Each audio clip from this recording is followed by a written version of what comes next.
우리가 그 오늘 보니까 이 홍익 코리아 이 모임이 가장 중요한 것이 공부하는 모임이라는 사실에 제가 이제 그 감동을 받았습니다. 우리가 이제 공부를 해야 되는데 보통 사람들이 자기가 많이 알고 있다고 다 생각을 합니다. 요 몇 년 전에 문재인이 대통령 되고서 얼마 안 됐을 때 그때 그 육군 예비역 대령들이 저를 찾아왔습니다.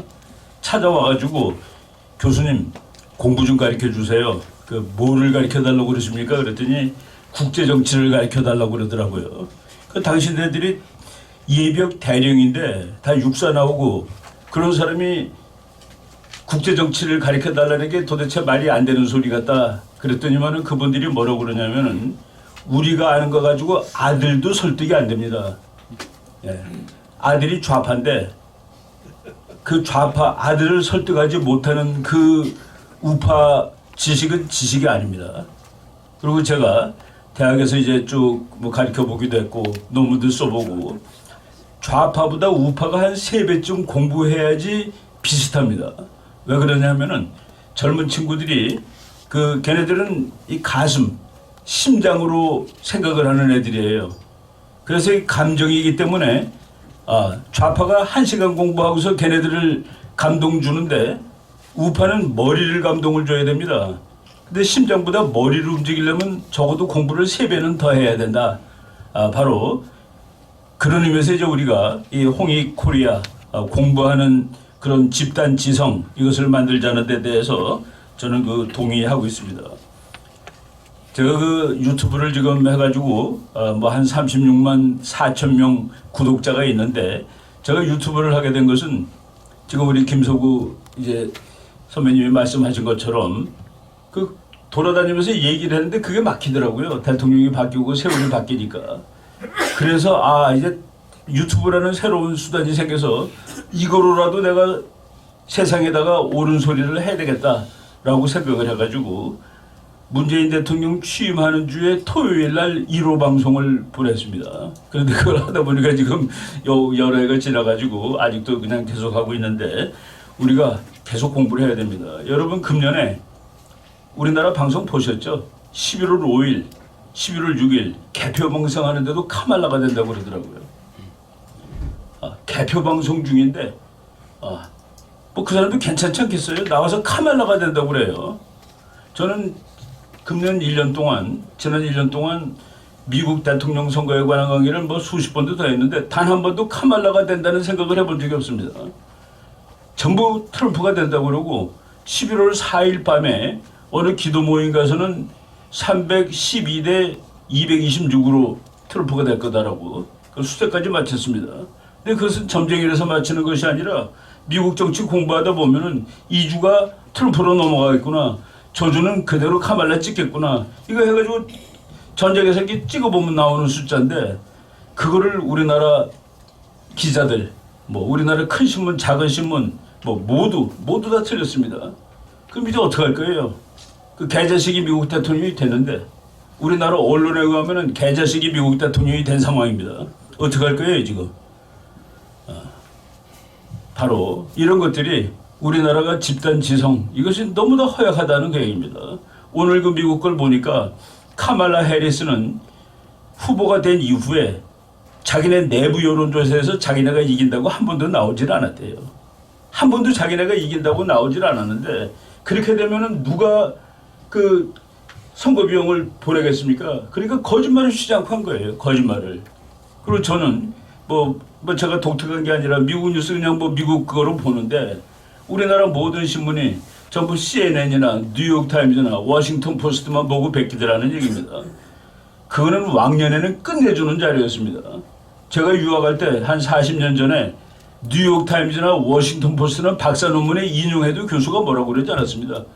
그 정도로 권위가 있는 신문이었는데 지금은 완전히 이건 뭐 잡스러운 좌파 찌라시입니다. 그것만 들이다 보고서 우리나라 언론들이 다 트럼프는 나쁜 놈, 개자식, 미친놈, 그리고 카말라 해리스는 아주 괜찮은 뭐 이렇게 엉터리로 보고를 했는데 그거를 우리 그 소수의 소수의 유튜브 하는 소수 몇 명이 아니다. 트럼프가 지금 앞서고 우리가 대비해야 된다라고 이제 계속 얘기를 했는데 저는 오늘 트럼프가 대통령이 돼가지고 우리나라가 대박 터질 찬스가 왔다라고 잠깐 말씀을 드리겠습니다. 이거 시간이 없기 때문에 제가 쓰질 못하고 파워포인트로 이제 자료를 만들었는데 대한민국이 그 세계 지도 보면은 소련, 중국, 북한 그 위가 다 뻘겋습니다. 색깔을 칠할 때. 그 남한만 요만큼 파란색인데 이게 70년을 버텼다. 70년을 버틴 거를 우리 이희문 목사 같은 분한테 물어보면은 하나님이 보호하사가 답입니다. 그런데 국제정치학적으로는 그 위에 러시아, 중국, 북한 이 빨간색하고 힘이 그보다 더 센 미국이 우리 편이었다. 그래서 우리가 요 조그만 파란색이 70년 이상 살아남았다. 이제 통일로 가야 되는데 제가 한반도 통일은 이거는 국제 문제입니다. 우리나라가 잘려진 것이 우리 민족끼리 자른 것이 아니에요. 국제 정치가 어찌어찌 하다 보니까 잘라진 겁니다. 원래 잘라질 뻔한 적이 한두 번이 아닙니다. 그런데 그때마다 임진왜란 때도 잘라질 뻔했는데 도요토미가 죽고 그래서 안 잘라줬고 그 다음에 러일 전쟁 할 때 영국이 한번 자르라고 그랬는데 그것도 또 재수족해 넘어갔고 그리고 러시아가 자르자는데 일본이 반대해서 넘어갔고 일본이 자르자고 그럴 때는 또 러시아가 반대해서 넘어갔고 2차 대전 끝날 때 그냥 잘라져 버린 겁니다. 바로 한국이 국제정치에 대해서 국제정치 때문에 운명이 결정되기 때문에 국제정치적으로 통일의 찬스를 담는 건데 우리나라 통일을 죽어도 반대하는 나라가 중국입니다. 그리고 상당히 반대하는 나라가 일본입니다. 지금 윤석열 대통령은 나는 지금 국제적으로 잘하고 있다는 거가 적어도 일본이 그래 대한민국이 통일하는 것까지는 찬성으로 바뀌었습니다. 북한이 통일하는 건 절대 반대인데 대한민국이 통일하는 건 반대. 찬성. 중국은 한국이 통일하는 것도 반대, 북한이 통일하는 것도 반대. 다 반대입니다. 왜? 옆에 센 나라 생기는 거는 국제정치학에서 잘못된 일입니다.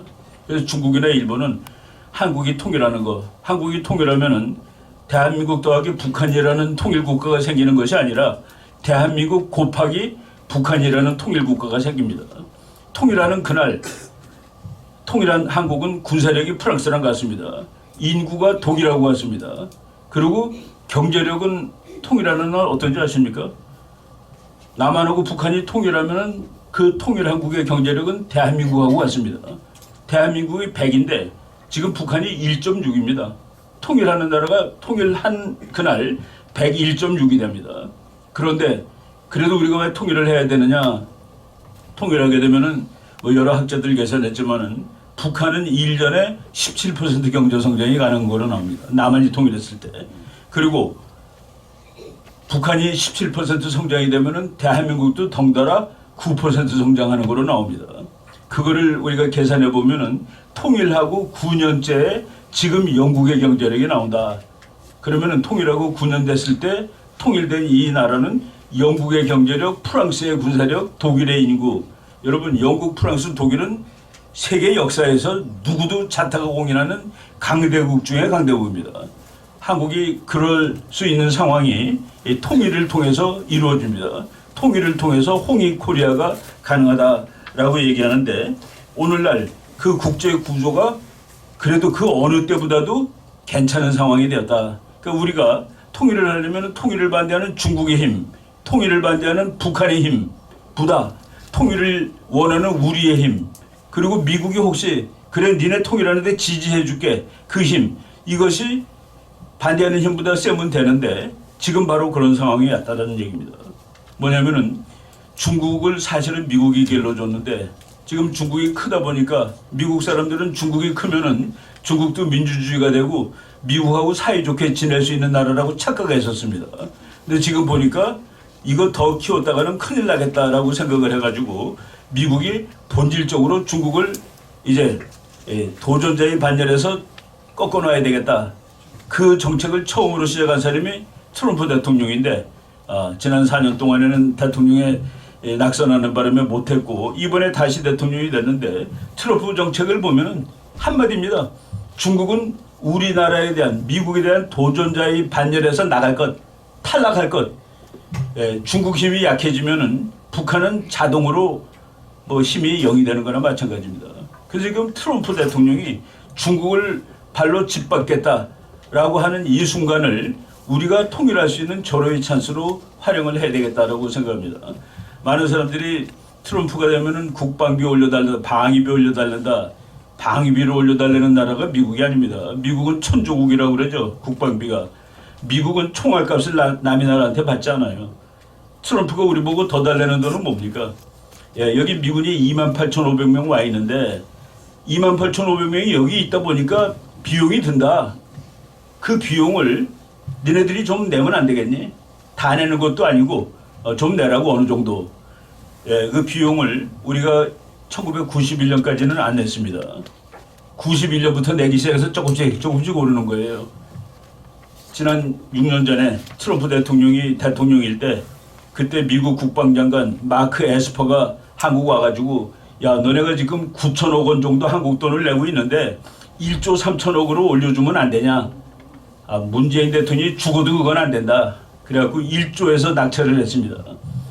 그러니까 트럼프 대통령은 한 번 정하면 5년 동안 그 돈을 내는 건데 그래 우리가 그 액수는 양보를 했으니까 이제는 매년 한 번씩 회의를 해가지고 돈을 정하자. 그래놓고 그 다음에 5조를 달라고 그런 겁니다. 그런데 대통령이 떨어졌기 때문에 협상을 하질 않았죠. 그 우리가 그때 내던 그 6년 전에 내던 9천억이 주한미군 주둔비용의 3분의 1입니다. 3분의 1. 주한미군 주둔비의 3분의 1인데 그때 미국 측 협상자가 마크 에스퍼인데 절반쯤 내면 안 되겠냐. 절반. 금년도 거 보겠습니다. 금년도는 지금 우리가 1조 3천억을 내고 있습니다. 달러로 10억불을 내고 있습니다. 그런데 미군이 28,500명이 여기 있는데 1년에 35억 달러가 들어. 그러니까 35분의 10. 그래서 우리가 지금은 22%를 내고 있는 겁니다. 트럼프가 100억 달러로 올려달랬대. 그래서 큰일 난데 말이 안 되는 소리죠. 왜? 미군 비용 전체가 35억인데 무슨 100억을 냅니까 우리가? 다 내도 35억이지. 다 내도. 예, 참고로 일본은 75%를 내고 있습니다. 주일 미군 주둔비의 75%를 일본은 내고 있고 우리는 금년에 22% 내고 있습니다. 예, 그런데 트럼프가 되면 뭐가 좋은지 아십니까? 트럼프가 대통령 할 때 기름값을 100으로 친다면은 바이든이 대통령하는 4년 동안에 기름값이 134였습니다. 그래서 우리가 1년에 기름값으로 똑같은 기름을 수입했는데 트럼프 때나 바이든 때나 그런데 바이든 때에는 1년에 50조 원씩 기름값으로 더 썼다. 똑같이 썼는데 그 50조 원은 미국이 올려달라는 돈의 5배 정도 되는 겁니다. 그게 남으면 올려줘도 남는 돈이에요. 우리가 이런 걸 종합적으로 계산해가지고 아 누가 되는 것이 우리한테 유리하다. 예, 제가 시간이 많이 됐기 때문에 한마디만 더 하면은 지금 미국이 중국하고 다투는데 제일 중요한 것 중에 하나가 해군입니다. 해군. 중국 해군이 그냥 배를 찍어내기 때문에 계속 늘어나고 있어요. 그래가지고 트럼프 대통령이 이 상황으로 가다가는 큰일 나겠다. 이 태평양 중국한테 뺏기겠다라고 생각을 하는데 그래서 지난번에도 마찬가지였지만은 트럼프 대통령은 대통령 되자마자 해군을 늘리는 것을 이제 원칙으로 하고서 20몇 척을 늘렸습니다. 오바마가 해군을 282척인 해군을 260으로 줄이겠다고 그랬는데 트럼프가 막 소리 지르고 그래가지고 트럼프 끝날 때 296척까지 늘렸는데 바이든이 또 2년 동안에 지금 4년 됐지만 앞에 2년 동안에 군함을 5척을 또 줄여놨습니다. 그래서 지금 미국이 질은 미국이 좋지만은 이렇게 격차가 나다가는 태평양 뺏기겠다. 그래가지고 이 사람이 대통령 딱 되자마자 일주일 동안에 7나라 대통령하고 전화를 했는데 한국 대통령하고 전화 받았을 때 뭐라고 그랬는지 다 기억나시죠? 야 우리 배 만들어야 되는데 니네가 좀 도와줘야 되겠어 그랬습니다. 대한민국이 미국 군함 만드는 나라가 이제 곧 됩니다. 아까 우리 임원 교수님이 임원 목사님이 미국 헤리티지 재단 얘기를 했는데 헤리티지 재단 금년 봄에 나온 보고서가 지금 이 정도로 미국 해군하고 중국 해군의 그 배 숫자가 차이가 나게 되면은 그 격차를 따라갈 수가 없다. 이 해결하는 방법 한국 보고 만들어 달라면 된다가 그 헤리티지 재단의 해결 방법입니다.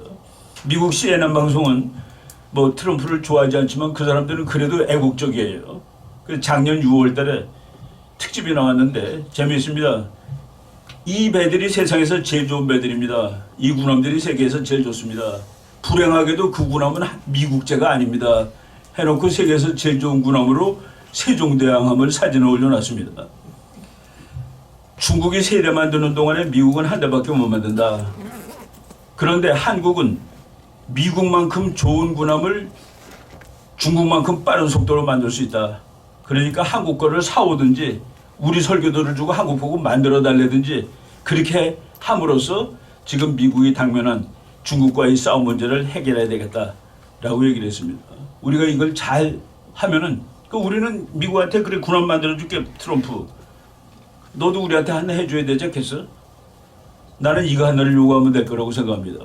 지금 북한이 흔들흔들 거리는데 저거 쓰러지면은 그 북한은 남한 거다라고 그냥 국제사회에 한번 말이나 한번 해줘.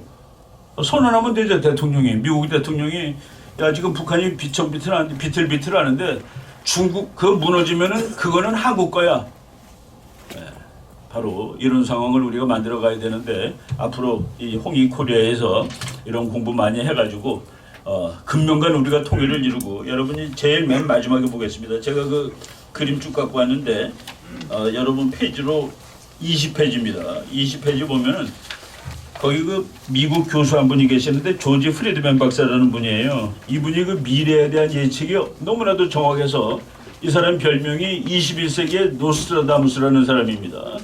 이 사람이 2014년에 서울을 와가지고 야 한국은 곧 통일할 거야. 대한민국이 통일하겠지. 언제라고 내가 얘기는 하지 않겠는데 한국이 통일하면은 한국은 무럭무럭 자라서 강대국이 될 거야. 일본과 중국도 쩔쩔매는 나라가 되겠지. 그래서 내가 궁금한 게 하나 있는데 2040년쯤 되면은 만주가 어떻게 될지가 너무 궁금해. 라고 이 조지 프리드맨 박사가 얘기를 했습니다. 그 사람의 예측은 만주는 아마도 한국의 영향력 아래 있을 것이다. 한국 밑에 들어가 있을 것이다. 바로 이 지도입니다. 근데 만주가 한국 밑에 들어가 있게 되면은 몽고하고 자동으로 연결이 됩니다.